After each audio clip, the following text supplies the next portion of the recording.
Hello and welcome to episode 100 and something of the Talking Wednesday podcast. Where are we? 39? 40? Is it 40? 40, isn't it? Yeah. I believe it's 40. Talking Wednesday check. episode 140. Just before I did sat down to do this podcast, my mic arm broke. So I'm not leaning all lazily towards you. I've had to prop my microphone on a Vault Boy that usually holds my phone from Fallout, the little phone holders you get. I know a lot of people have got the little Grogu ones. Yeah. I've got a Vault Boy, and I've currently put a harness around his head. He's got a mic cage. It's a very, very impressive jerry rig. I'm not going to lie, I'm very impressed.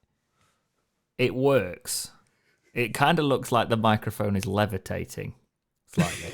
I might even pick it up to show you. Hang on. Oh, dangerous. There you go.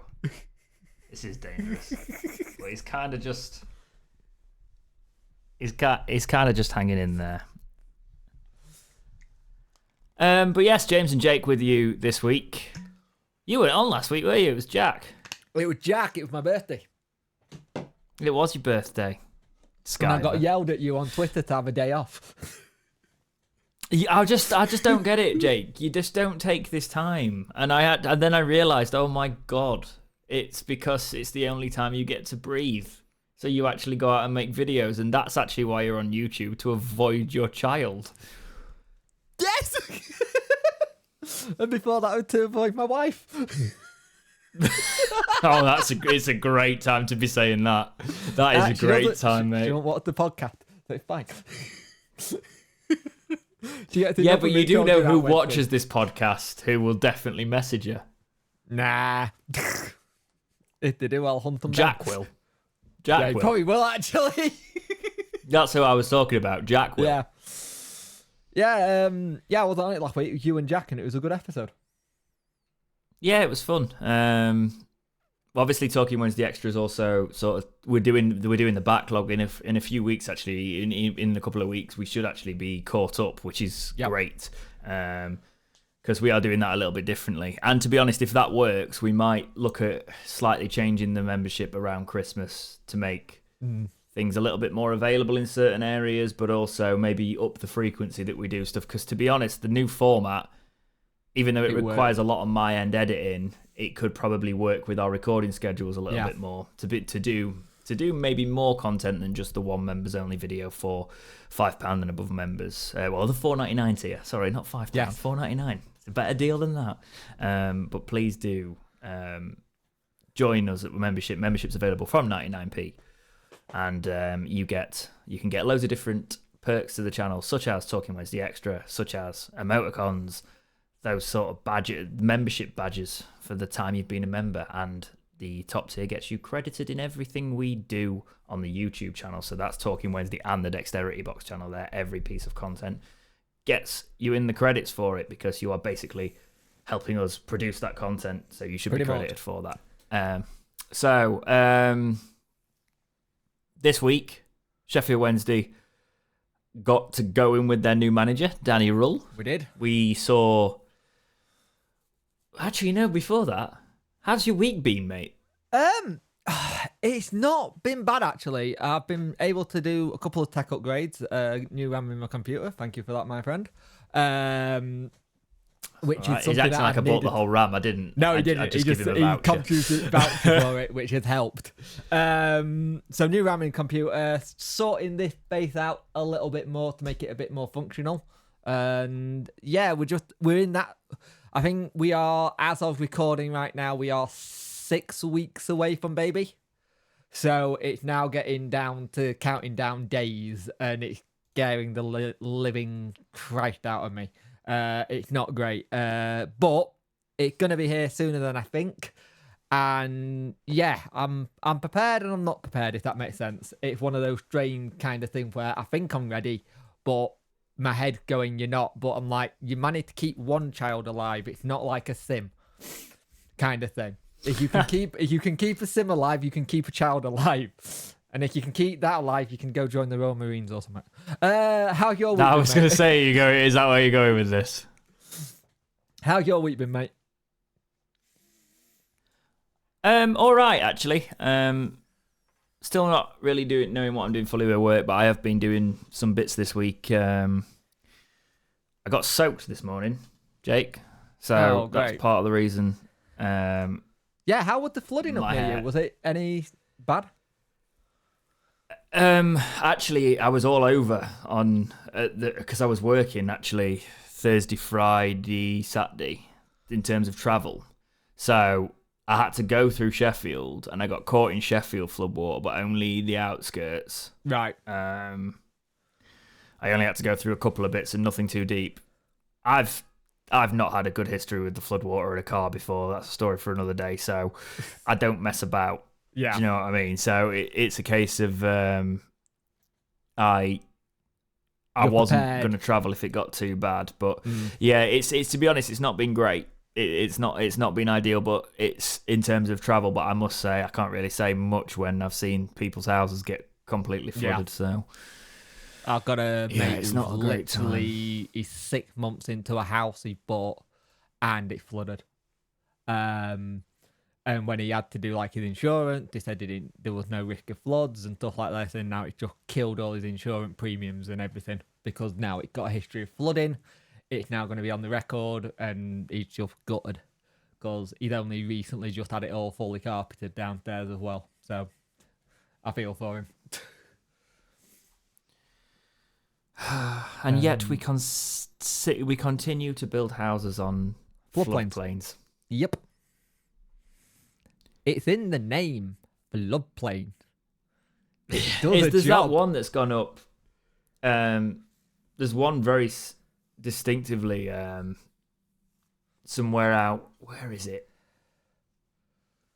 Out near sort of like, Maston Moorway. Yes. There's a new housing development up that's going up there that I used to drive past and watch flood. Yeah. And then a couple of years ago, I saw that they'd built property development on there. And I was like, why? That's not going to go well, is it? No. It's probably not the best idea. Well, it's like where they built all the new houses up near Outerbridge. They built all new houses where the old mill was, the paper mill. And that's notoriously known for flooding. Yet they put houses on it. I know it's a case of you get your drainage in there and you try and divert the flood water somewhere else, but we need houses as well, so there is no real great solution on that front. Yeah. It's the Cat-22, which doesn't help, but it is what it is. Just be lucky the geography student isn't here. You'll get a lecture about it. This is where I go. Maybe we put limits on the amount of properties people are allowed to buy so more people can buy and new houses wouldn't have to be built as much and people can't just have... I've not got anything against landlord situations or right before anybody starts, because I think renting is fully valid and fully... But we maybe limit don't how many houses. they have. Yeah. Yeah. Yeah.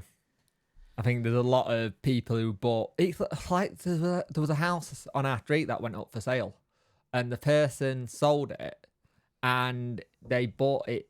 I think they've paid 3 times as much of what it was worth, yet they live down in London and they've never seen the property. And well, this is the thing, right? It's them sort. It's like I've got mates, and I do the same. I've got a mate who works straight from school. Bought his first house, grafted and grafted and grafted. He's now just moved and he's renting out that old house. Completely. That makes sense. You know what I mean? That completely makes sense. Yeah. Make some money off it, have that paid off. You've earned that. You could even do it maybe with the second one, but it's a case of like, it's when people literally will go up north, especially from down south, as you said, I've seen this a lot, and they will just buy a load. And it's like, right, but now you're basically causing a thing where people don't want to pay the rents in those situations. Yeah. I mean, I've been quite lucky in terms of I've found places that rent fairly. We have, I think the highest we paid rent ever when we were renting was 450 quid a month, and we got lucky. Yeah, we got really lucky, and I think the thing is, I'm all for people having a couple of properties, like 1 or 2. It's when they get like 10, maybe 15, and go, oh, we're just happy to put it to our portfolio. But I also understand that's their business. That is how they make their money. That's what their job is. It's like I said, catch-22. It's very, very difficult.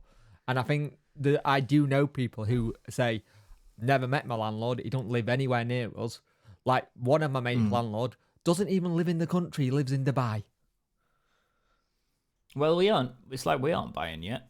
We're gonna rent until it's a case of wait until there's a crash. We know we're gonna that as well, and that we permanently settle somewhere. Do you know what I mean? So it's a case of, but again, you find the places where you feel like it's an ethical situation. It's like I wouldn't really want to have. I've had family members that have like had those apartments that people just buy entire blocks and stuff. And I kind of understand with apartments, but it's like the people that genuinely own like 10 houses and they're not on call. I don't care if the person who's actually doing it is there, and if you call them, they're there to do it. But it's you see these things down south and they say, "Oh, we'll send a contractor up eventually," that sort of thing. And I just wouldn't live there. Whereas my uncle's and things like that, classic it's example. Good. My uncle owns a house. He doesn't live in it, but he rents. Because the house he's living in, he's lived in his entire life, and his rent's been set at a certain price. But he bought a house like back in I think it was like late 90s. So he just had a property on the market, and he just rents that out. Yeah, as long as he maintains it and stuff like that. Oh yeah. Yeah. Well, that's the thing. It's gone are the days with the. I like people like have rented into houses for their whole lives. You know, it's like how a lot of people went up. They had that thing. I don't know if they still do, but they had the thing where you could you rented your council house, but then you could end up buying it and things like that as well, couldn't you? Yeah. But anyway, I think everything just needs to get better for everyone else. It's just funny because I was having a conversation this morning about with somebody at work about. And they were just telling me a few stories they'd heard from people struggling at the minute. It's just horrible. It's just horrible to hear it. Like Sarah got people she works with, and she got a couple of nurses that she's really chummy with. And there's so many nurses that are like saying we're on food banks. Yeah, and they're in good high paying jobs. Do you know what's really weird? A mate of mine's got kids in one of the schools, and said that it's the smallest they've ever seen. Like, his wife actually works in the school. Yeah. And like Harvest Festival is usually this time where everyone's bringing everything in, but you can tell there's a massive change because the stuff that people are bringing in for Harvest Festival, there's hardly it's just trickling in, and it's like, oh dear. Yeah. But anyway, should we bring some cheeriness into this and talk about how Sheffield Wednesday have still not got a win? Oh, shall we? Okay. So, Danny Rulls now had his first game in charge against Watford. Talk me through how you saw this one, Jake. You know what? It wasn't a bad game. Under Sitko, the issue I had under Sitko was that the players just didn't seem to understand what they were doing. They were playing football, it just didn't seem they knew what position to be or where to go. Danny Rulls been in charge 5 days, and he got on playing, they know what position to go. It was actually a really good first half where we were knocking the ball around and trying to make things work. And you could see the high pressing he was trying to do. So Windass was trying to get the press going. Masaba had an excellent game yet again. Why do you say it? I'm sorry, I've got to pull you up on it again because you keep doing it. I always say it differently. Musaba. I always say it differently. Musaba. Masuba. That's even worse. Like I said, I always say it differently. It is the Harry Potter vibes every single time, and I can't not think it, so please stop. Carry on. Well, if he becomes a wizard and he starts going, I'm going to say even more. He had an excellent game, and I thought actually Bambo Diaby actually had a good game, because the last couple of times I've seen him out, he looked like a headless chicken, because he just looked all over the place. But the thing is, second half wise, They stepped it up a little bit, but they only stepped it up when the penalty decision happened and that got overturned. Now, I've seen this multiple times and I can see why it was overturned. But it's also I think it's been a long time since I've seen a referee go to the lino and change it. But again, we had it last year versus Plymouth. We had a goal and the lino turned around and said it wasn't, if you remember, at home. So it does happen. And I think them not having us have the penalty, it gave them a bit more motivation. It kind of let them know, right, we've got a game now. They kind of stepped up. I think technically it was a penalty though, wasn't it? It's yes and no. He does get the ball, but he also gets a bit of the player as well. Kind of thing. Because by the laws of the game, you can give a penalty for it, so I'm saying it was a penalty. But I think that because isn't the thing where you're not allowed to take you're not really allowed to take the man in a certain way if you if you get the ball. Yeah, there's that side of it as well.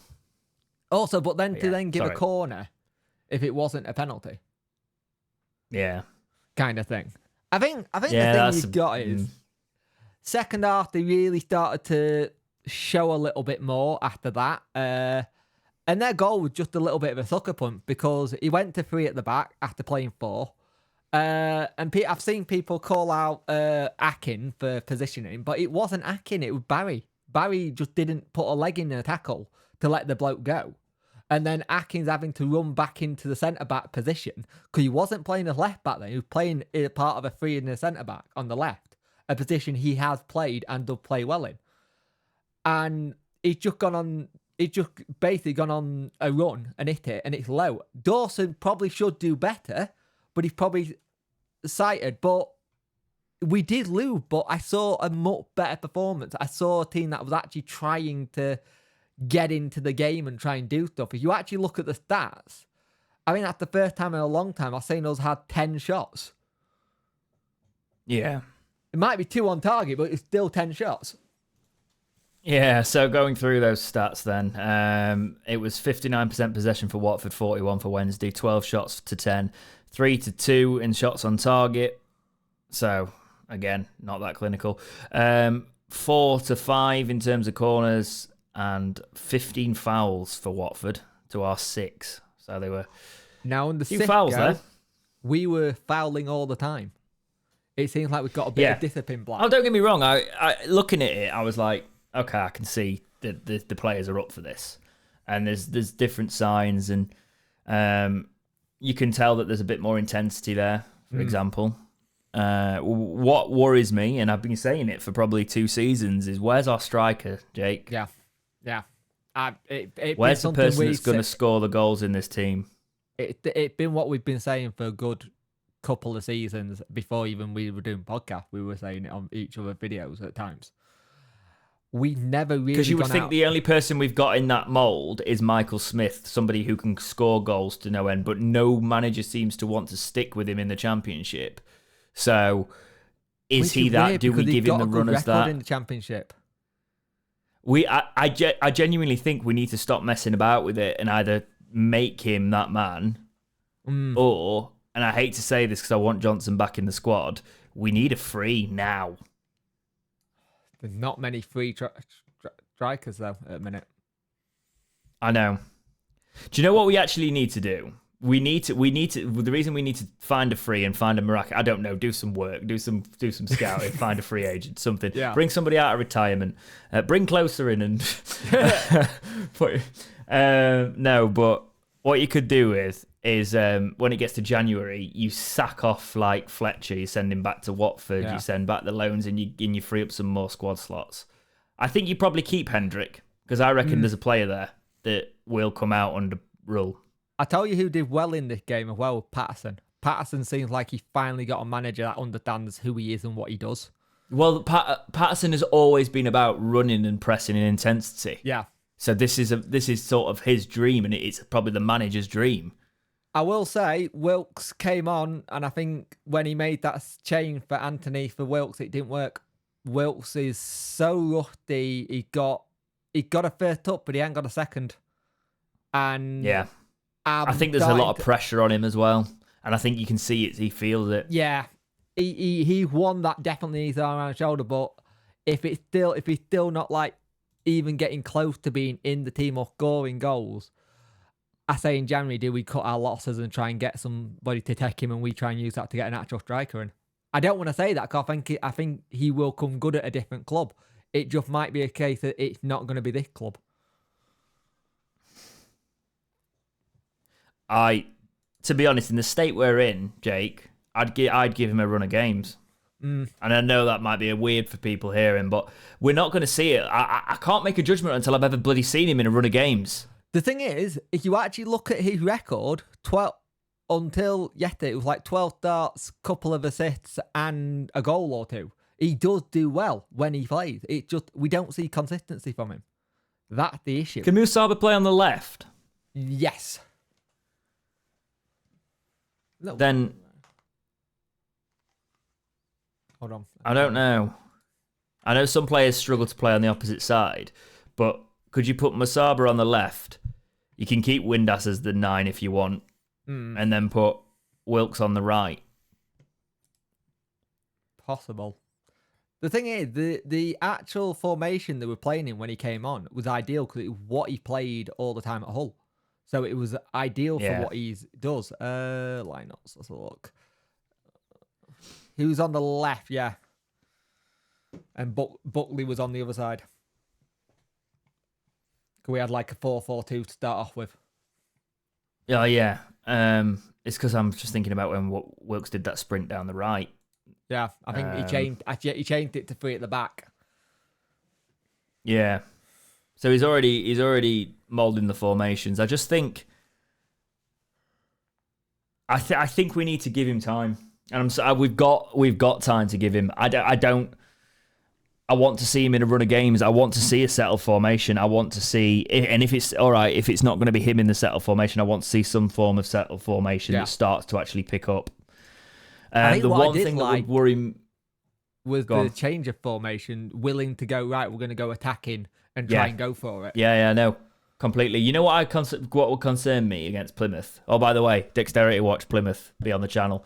And there will be one for Sunday as well, but we might actually do something because that's very close to podcast record day. We'll see. Yes, it is. Are you doing your review show or?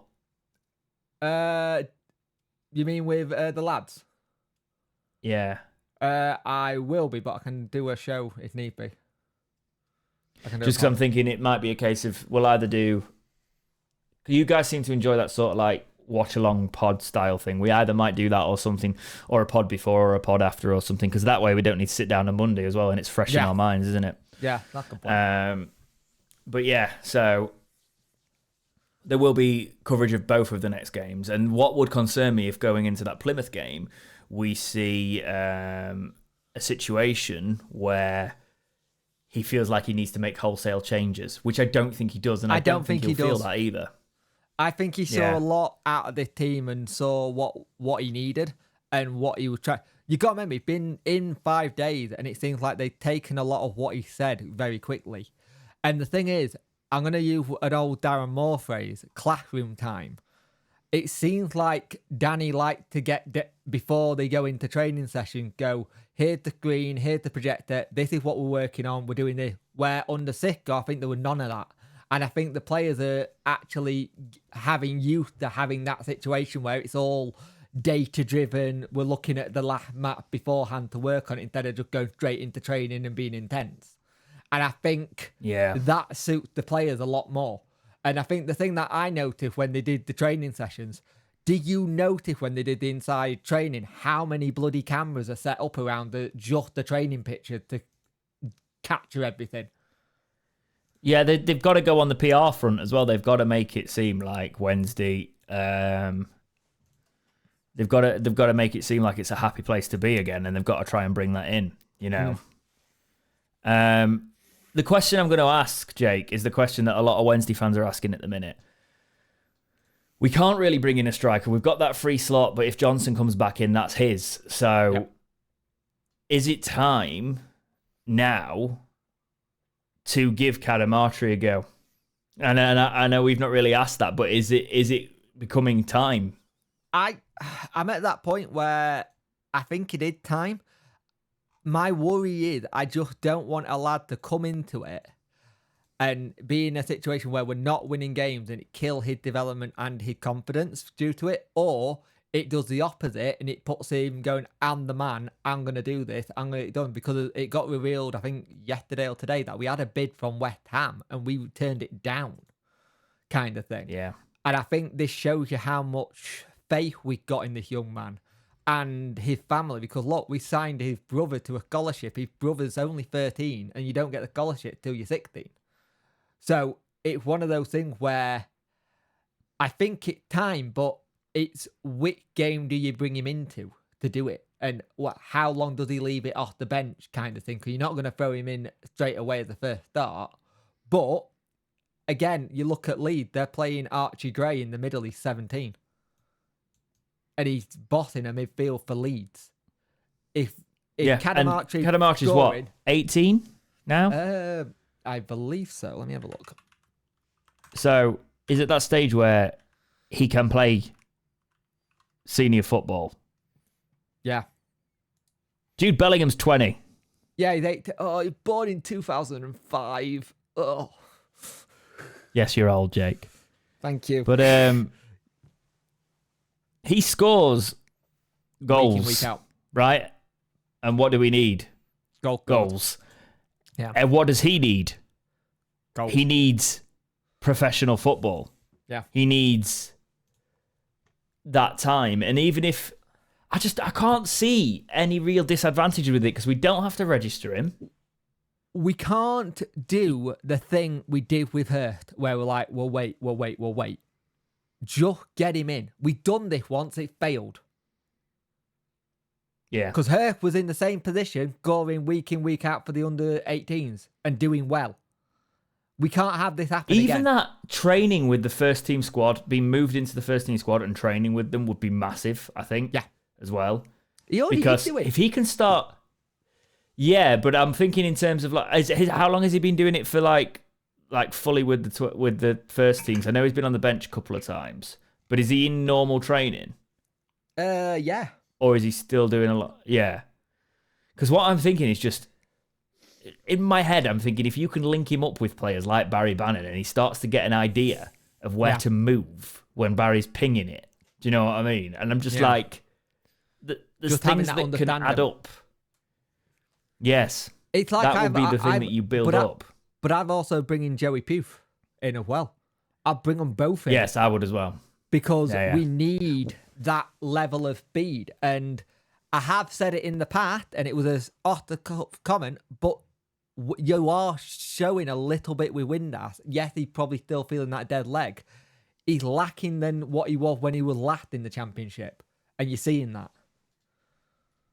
But I think Windass will come into his own, don't get me wrong, but I think it's one of those things where we just don't seem to have the options. And I know it's difficult for me, but like if you're going to have like Gregory Smith, Windass all in the squad, it's like they're not all going to play, or if they're all going to play, nobody offers anything. Let us at least have a look at Cadamarchi. Do you know what I mean? Yeah.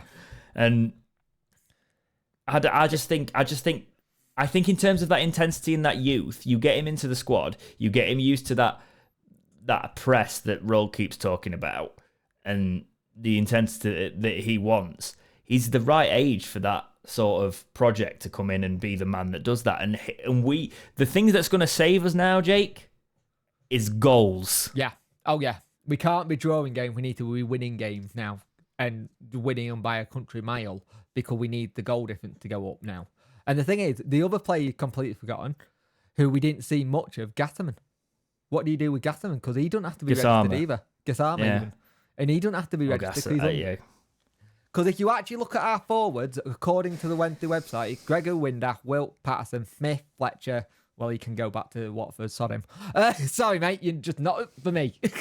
At the minute, he's just not working in a squad slot, is he? I want him to come good, but I've not seen anything, sadly. And I think I want every Wednesday player to come good, which is why I say that, by the way. Yeah. If they're wearing a blue and white shirt, I'll support them till they're here because that's what you do. But he just doesn't seem to know what. It's not. He doesn't seem to know what he's doing. He just doesn't seem set up for the team we're playing, like the style of play. And I think you saw what the style of play is going to be, but with the way Danny Rowley's wanting to play, it needs quick players. Yeah. Let's move on to the Championship review. We've still not got into the news. You can tell we've not done a podcast for a while. I've done like half an hour just chatting about all the game stuff, which is good. The old days. Rotherham Ipswich was postponed. Preston 1, Millwall 1. Up just a bit. Hull City 1, Southampton 2. West Brom 0, Plymouth 0. Swansea 1, Leicester City 3. Bristol City 1, Coventry 0. Middlesbrough 1, Birmingham 0. Norwich 2, Leeds United 3. Watford 1, Wednesday 0. Stoke City 2, Sunderland 1. Blackburn 1, Cardiff 0. Huddersfield 2, QPR 1. Now in this, so there you go, we have a week of Millwall getting rid of Gary Rowett, what the hell, and Birmingham City getting rid of Eustace to bring in Wayne Rooney. Yes. That one doesn't make sense to me. It doesn't. It genuinely doesn't to me, because what's Rooney done? Just kept Derby up.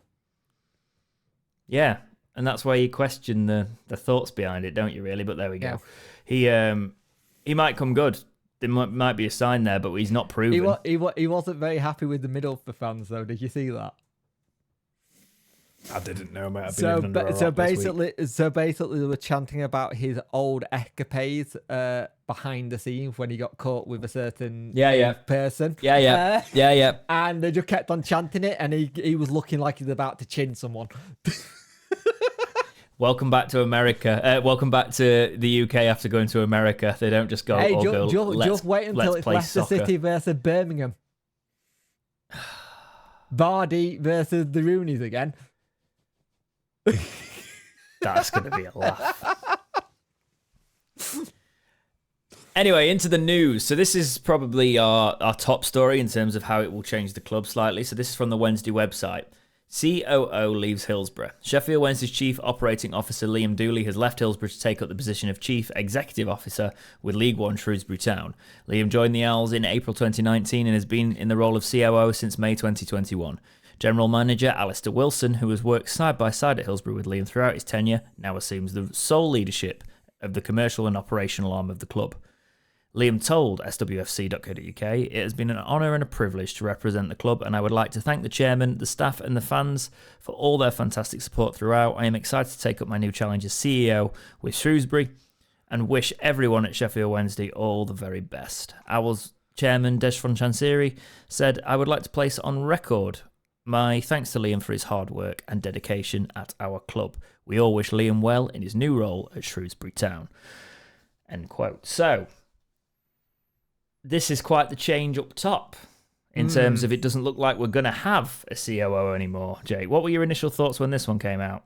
It didn't surprise me because there have been rumours and rumblings that he wasn't not necessarily happy, but like things are happening, because I think we've seen a couple of times where you've seen on Twitter as he left, as he resigned and stuff, because I think Cran and Miller at the start kept on getting those kind of questions.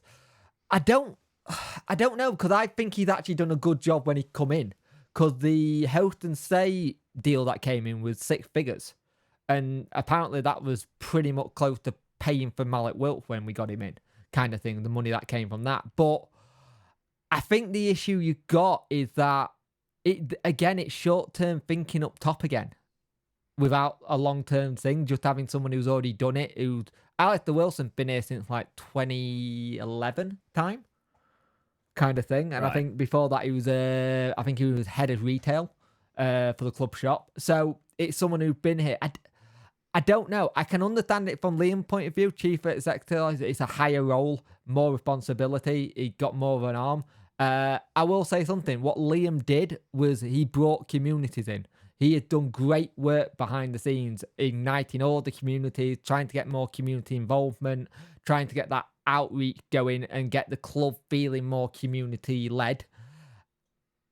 It needs to continue. And if Alex had been working side by side with him, he got to take on what he was doing and carry on and run with it, because he did do well on that side. But again, it just feels like, what is the next role kind of thing, because I thought we were starting to turn a corner by having someone like a COO in who didn't know the club. I thought it was quite good to have someone an outsider coming in, then having someone who already been there. I do question how much control he had, because you'd think someone like a COO or something, obviously maybe a CEO, we don't have one of them, but they decide the pricing in the structures in the club with the ownership and things like that. Do you think? I don't think Liam Dooley was ever getting a say on ticket prices or merchandising prices or things like that. Do you? No, not at all. I have a funny feeling it was like, this is what it's going to be and you're going to implement it. Yeah. It might have been more of a case of, oh, well, you can talk to people and try and bring in deals and stuff, and you can organise Owls in the Park if it ever comes back, and do this sort of outreach thing and get the community groups involved and be on that side of things and make it give us more of a PR front maybe as well. By the way, Owls in the Park is never coming back. No, it's not. Not now Tramlines has moved there. Not now Tramlines is never coming back, which is a shame. They would have to do it like right bloody hell. Right after the season ends, pretty much. Yeah, it wouldn't work anymore, sadly, because they decided to get rid of what made Tramlines good, and thus removing Owls in the Park as well. So spending more money on I could be bitter about two things. Mm-hmm. The thing is, though, you talk to any sort of like, you sort of like see any sort of like sort of 60, 70-year-old on Twitter, and Tramlines in Hillsborough Park's the best thing ever. When Tramlines, when it wasn't in Hillsborough Park, for me was the best thing ever. Then I just sound old. Do you know what I mean? So yeah. It is. I do understand why they've done it though, because it becomes more like Liverpool have got a version of it called Sound City, so like their festival and stuff like that, and that's kind of like our level. That's kind of our level of festival. What that is, where you don't have the all-time big bands, sort of like the Reading and Leeds headliners headlining there, but you would have the people that are probably on like the second and third stages, their headlining the festivals. You know what I mean? Well, if you think about Tramlines, Liam worked quite closely with them because when the kind of bar was open and stuff at the club, so he had a structure in helping like getting beer prices in and stuff like that. Again, like you said, I don't know how much he got actually to get his feet under and actually do things without being told this is how it's going to be done. And be interesting. Liam, come on the podcast. Tell all. You're a CEO now. You don't need to worry about any of that. Again, it's that whole thing is how much micromanagement is Chansiri still doing, and how much of it do we believe he is hands off, which I don't think he is. No, but he's managed to quiet the noise for a little while with this new management change. We just better start winning soon, or they'll be back at his door. Yep. Speaking of changes in the club, though, I had a hiccup I was trying to describe. I didn't disguise. I didn't do it very well. You've been doing a podcast with me for way too long, my friend. I have. I'll be honest, this podcast is not comfy because I'm having to lean on the table like this, and I feel like I'm going to get a hunch in my back. Because of this stupid microphone situation. But there we go. Owls add to coaching staff. This again is from the Wednesday website. Danny Rull has begun shaping his backroom team with the addition of performance manager Sasha Lenz. Rull was confirmed. Yeah, we don't need to know all about that. Along with Rull, Lenz will begin working with the Owls squad. Again, we don't need to know all of that because these have taken from different times. This was just actually the day we released the podcast last week, I think. Yep, Lenz, a former midfielder, played over 100 games in the second Bundesliga, represent Frankfurt, Zwickau, Dresden, and Darmstadt 98. The new Owls coach has a degree in sports psychology from the University of Dresden and has worked on the coaching side of football since 2014, twice at Dresden, Schalke, RB Leipzig and Manchester United. Welcome to Wednesday, Sasha. Moving on to Chris Powell joins Wednesday. The Owls can confirm the appointment of Chris Powell as assistant coach in Danny Roll's new-looking coaching team.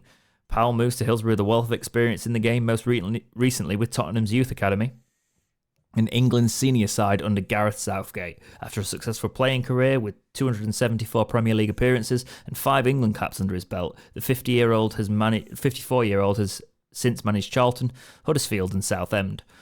The former West Ham defender has also enjoyed coaching roles with Leicester, Derby, ADO Den Haag in the Netherlands. And ADO Den Haag in the Netherlands. Yeah, I remember that team. They popped up when we were looking at a manager once. Can't remember. Yeah, they did.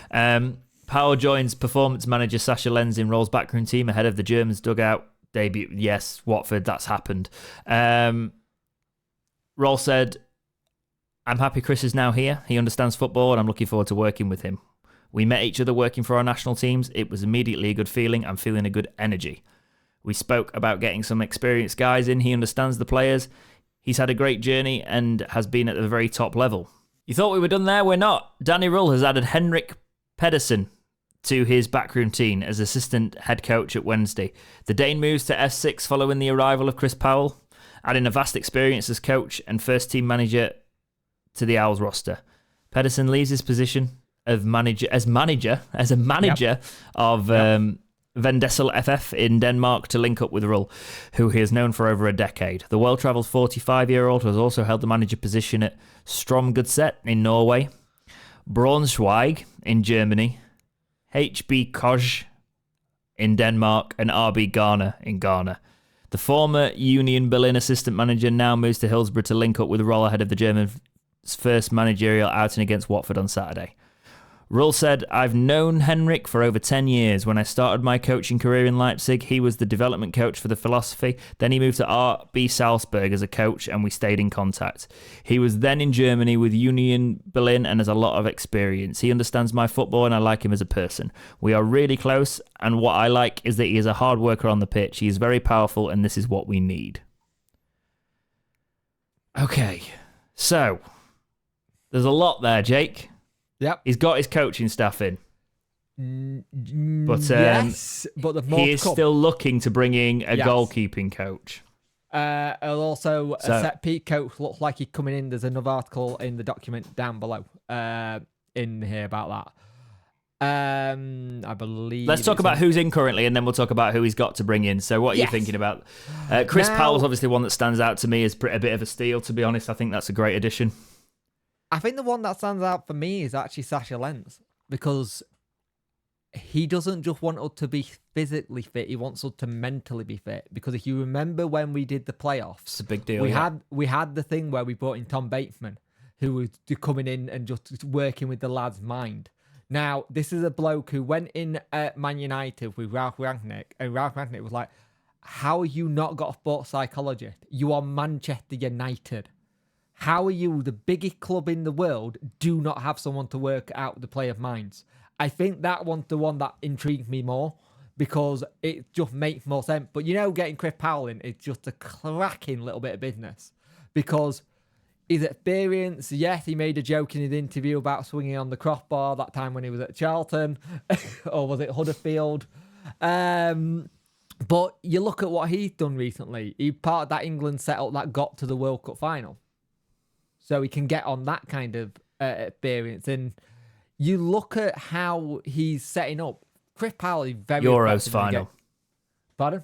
Euro final, sorry. Are you... Yeah. We got to the semi of the World Cup. Was he... So he was senior team then? He wasn't with Southgate when he was doing the 21s then? He was senior team, yeah. Yeah. Sorry, carry on. I think that kind of level of knowing what it takes to get things going and try and motivate, and he's a left back in the game as well. What is the position we struggle with? You're not suggesting putting him at left back, no? Yeah, no. I was kind of shocked to hear close out for retirement. Yeah. Well, to be honest, at this rate, just watch the Beckham documentary. Just stick Beckham somewhere. Yeah. Stick him on the... Yeah. Just get any... I'd bring Nuiu back. He'd find the back of the net. Yep. Oh, we miss that man That's so gonna much. Cause some... That's going to cause some people to shudder. But yeah, actually, looking through, I think it's some great additions. I'm glad that he's brought in. Obviously, the money is flowing. There was a rumour that was it 100 to 300k or something that we spent for Pedersen, it was 6 figures. So it was 116,000. Okay. kind of thing. So to get him there's in. been a fee there to get him out of the club. And also, some compo. Just a big one on that one. We just got somebody who's a manager, who was managing a club, to come and be an assistant. That shows you a lot it's of definitely respect. exciting. That shows you a lot of respect, though, from him for Danny. And the fact that I loved in his interview that he did, he said, me and Danny are both tactical freaks. I loved that. Because what the one thing Wednesday's had at time, we've always said on this podcast as well, we lack a different option. We don't have a good tactical mindset. You've got two people who like tactics and have worked with each other for 10 years or so. That's got to have a good relationship going forward. Yeah, and that looks like, if the Examiner Live article is to be believed, what's going to continue. So from the Examiner Live, reading as follows: Sheffield Wednesday are working on the latest addition to their coaching staff. German coach Nico Norbel formerly worked in the Red Bull setup at Leipzig, and so will likely be well known to the Owls' manager Danny Rull. Rull arrived at, we don't need that. Noble has been out of work since leaving. Sorry, I'm a little bit out of practice, but usually I glaze over certain things and we edit things. But Noble has been out of work since leaving his native Germany, where his last post saw him head coach of FC Eilenberg. Prior to that, he was in the Leipzig setup, acting in various roles such as assistant to their second side and also manager of their youth side. It is understood the Owls are working on a deal to get the appointment of Noble, 43, ratified. And so he will be a set peak coach if he comes in, which would be fantastic. Another thing for Wednesday to have. His last job, if I read it correctly, I think it was from 2015 when he was a manager, and I think it was up to 2019, 2020 before he left. That's some staying power you don't normally see, kind of thing, and that shows a level of commitment. I think it's one of those situations where I'm just happy in general to see the caliber of staff we're linked with and the caliber of team that he seems to be building, because in our situation it's pretty dire. Do you know what I will say? And one reason I'll probably be eternally thankful to Darren Moore is I think the publicity we got last year has done us a lot of good. Yeah, it has.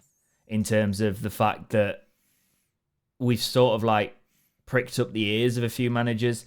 And you know, when you talk about the Wrexhams and the projects and things like that, I think people realised, and because the short-term memories in football, right? We as Wednesday fans know how our fans can turn out and what our away support is, for example, and how we can make Hillsborough rock. You know, like we can, like that night, just the shaking in the, you know, the ground, like when people were, the atmosphere was electric. And God, that's such a cliche, isn't it? But no, I've never felt an atmosphere like it, ever. And they're just the raw like emotion and shock and everything, and just that sort of like Disney sort of fairy tale moment we had was seen by everybody and was talked about in international football and international news.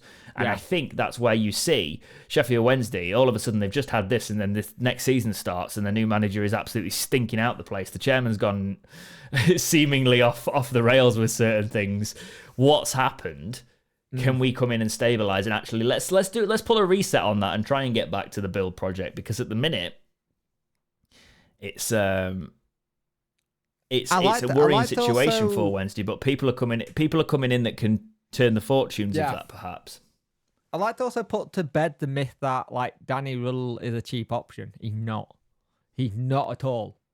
Danny's had to be bought out of his German contract. Even though he was sacked of the German national team, he was still under contract with Germany, because what they normally do in international jobs, you get put into different parts of the setup. So you may lose it as a front facing, but you get put somewhere else to work with youth development or whatever. You got Sasha coming in, can't be cheap. We've had to pay for sodding the manager, the assistant manager to come in who was managing. Chris Powell, I can't see being cheap. I think the thing is, I think this is Chansiri going, I've messed up royally, and going, I need this. The thing is, he had Sisco and Danny Rull, they were the top two. I think he's gone, oh, look, he got a promotion on his CV. He can get us out. He's the one that's getting it. Instead of looking what Danny does or what Danny can potentially do when he's appointed. Yeah, it's one of those things. It's a case of he's either rebuilding and trying to learn from his mistakes again, which is fair enough, or he's prepping us for a sale. And one of the big links is all these Leipzig thing. A lot of people are going, are we going down the RB Leipzig route? Are we going down the Red Bull route, perhaps? However, we would talk about this, but this show would be very, very long. So that topic, for another show, to get our thoughts on what that is going to be on Talking Wednesday Extra. The next episode of Talking Wednesday Extra will all be about RB Wednesday, potentially, in the talks around that currently. And then if it becomes more mainstream, of course, we'll talk about it on the main show too. But yes, this is a more unfiltered version of the podcast, basically Talking Wednesday Extra, so we could probably go a little bit more wild at the thoughts of our club being rebranded. But yes, I'm happy to see that. What I wasn't so happy to see, and I'm kind of like, really, is the fact that Sheffield Wednesday have been fined 50 grand by the FA for the pitch invasion after that Peter McGrain we were just discussing. Yeah, you can't celebrate football anymore. Nobody got hurt. People do it all the time. I don't hear about fines about it all the time. What are they playing at? I didn't hear about Barnsley getting a fine and they did the same thing. I think it's just one of those things where, again, like you said, everyone saw it. It's one of those things that if they don't put a fine on us, it means the net club that does it.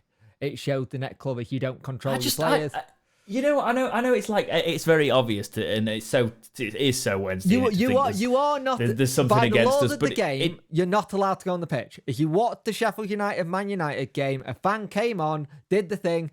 Anyone can be carrying anything. Yeah, Stewards Jake, are really but it feels like they've got it out for us. I know, Jake. but stewards are bad at checking what people have got on them. Come on, how the hell do they get flares in when you're meant to be getting patted down each time? Right? Easily. I know. Because they're not putting the rubber gloves on, mate, and going, you know what I mean? It's like... But you know what I mean? I understand... At the end of the day, you're not meant to go on the pitch. But on something like that, you can kind of let it slide. We just come back from the biggest deficit in a playoff history semi-final to win it. You can understand a bit of common sense going, they're going to go mental and go on the pitch. Chansiri said, you don't know the fine where I paid a big... He knows this fine had been coming because he said it. He said it in that big, long-winded statement where he was having a go at us all about certain fines. He's telling us off. Yeah. Now, here's the thing. It's going to be... He's going to pay it. He can't not pay it at the end of the day. But at the same time, I think a little bit of common sense needs to be. But I do understand it. Under the letter of the law, you are not allowed to invade the pitch. My question is, I don't think I read anywhere about Man City doing it when they won their first ever Premier League trophy. I've not really heard about too many fines about it in general. It's almost a case of when Sheffield Wednesday do something, that's when we're gonna deal with it and say something. But that would it's pathetic. Do you know what? Chansiri, it was worth 50k. Pay it and send them a picture of it. Send them a lovely gift of a framed picture invasion. Can he send a framed picture of it behind him and just have his middle finger up as he's doing it? Yeah. I genuinely would. I'd be like, just in case you actually wanted to make a bigger example of it, here's it in HD. This is what a fan base that have got. This is what a fan base of that size and who get really annoyed and have had to deal with a lot of crap. This is what we framed it, and it's ready to hang up in your offices. Me and Jack were stood there like, do we go on? You know, and then we were like, I've seen so many people post their pictures like this. I've seen so many people post the pictures on Twitter just going, cheers, Chansiri, Sodom, it was worth it. And because I did, by the way, allegedly I did when the first time we did it. Allegedly I did. But this time I was like, we're filming this, Jack. And there's a chance that if the FA do something like this, and then the club has to like impose the people that are on camera doing it, it's a little bit. Yeah. There's a little bit of that there.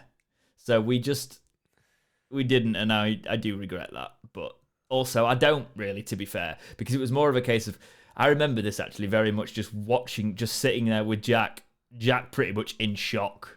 Do you know what I mean? And just chatting to people around me, just like, because we were in the stadium for quite a while. And then, yeah. Anyway, let's move on to the matches that Wednesday have got to play for this week. So, live on the Dexterity Box channel will be this Wednesday night, Plymouth versus Sheffield Wednesday, who have got 12 points. Must win for Wednesday, surely, Jake. Yeah. Sorry. Too many J's. Must win. It is a must win. It's a 6-point week. Let's call it what it is. It's a 6-point week very early on. Now, Rotherham are doing worse than Plymouth. We have to beat them on Sunday. But that goes without saying. But it's a tough game. Plymouth has dropped a little bit since their early form. They've really dropped. They're in 21st now. And yes, I was speaking to a couple of Argyle fans, and it said that one of them said to me, it seems like they've been found out a little bit now. Now, do you want the funny thing about this game, Jack? God's sake, I'm doing it now, James. Do you want the funny bit about this? Do you remember the keeper that got injured versus Wednesday and Plymouth, Cooper? And all the Plymouth fans got all salty because Josh Windass meant that. Guess who's just back from injury? Yeah, Josh Windass is back. Yeah. So I do rate Danny Cooper, by the way, though. He is a cracking keeper. Cooper's still somebody I think we should try and sign. Definitely. It's like, and Home Park isn't much a fortress like it was last season. It still is to a point, but that whole having run of not losing has ended. And we got to work on that fragility of their mindset a little bit. And I think this is where someone like a Sasha Lenz will come in and go, look, they were this, this, and this. And I think I have a funny feeling that before the week starts, I think every player gets a sit-down talk with Sasha Lenz, or they get talked to the whole group and going, right, how's your heads? Because this, again, I'm going to say it like it blew in the face. More clubs should hire sports psychologists because it's more mind over matter than fitness now. Because it's the mind that seems to go wrong before the body does at times. And then if the body goes wrong when you have an injury, then the mind follows. So it's good having that. If we can get a win and get the first win of the season, that'd be massive. That would be massive. Then going into Rotherham. Going into the weekend. Yeah, because the Rotherham game, they really like the Rotherham fans really like playing us, and they really like the chance of getting something over us there. I'm not even going to try. I'm not a baity person, so I'm not going to try it, right? But all I'm going to say, I hope he starts Michael Smith. I do too. Awekwe and Michael Smith, please. Awekwe header, Smith brace. It's a very, very big week, because if you look at this, we've got Argyle, we've got Rotherham. Then after this, we've got Bristol City, and then after that, I believe we got Millwall at home, and then we have another international break. If Rotherham are ever going to do the double over us again, by the way, it's probably this season. Yeah, but Rotherham are not looking great, and they got by the way, Andre Green can't play; he's injured. He's out for the season. He was there. Yeah. Yeah, he's out for the season. They're picking up injuries like no one's business at the minute as well. So they're really struggling in that sense. So get 2 wins, and maybe we see that little bounce that we've not seen all season. I've already said on my channel, but I'll say it here as well. I think a win will boost the confidence. It may put us on a roll that we need to go and get them going. Yeah. Yeah, well, there's no international breaks for a while, is there? So Millwall. It's after Millwall. So you've got Plymouth, Rotherham, Bristol, Millwall, then a break. We just need a run. Yep. We just need a run. But yeah, let's see what happens from that. That's all I've got for this week's episode of Talking Wednesday. Anything to add this week, Jake?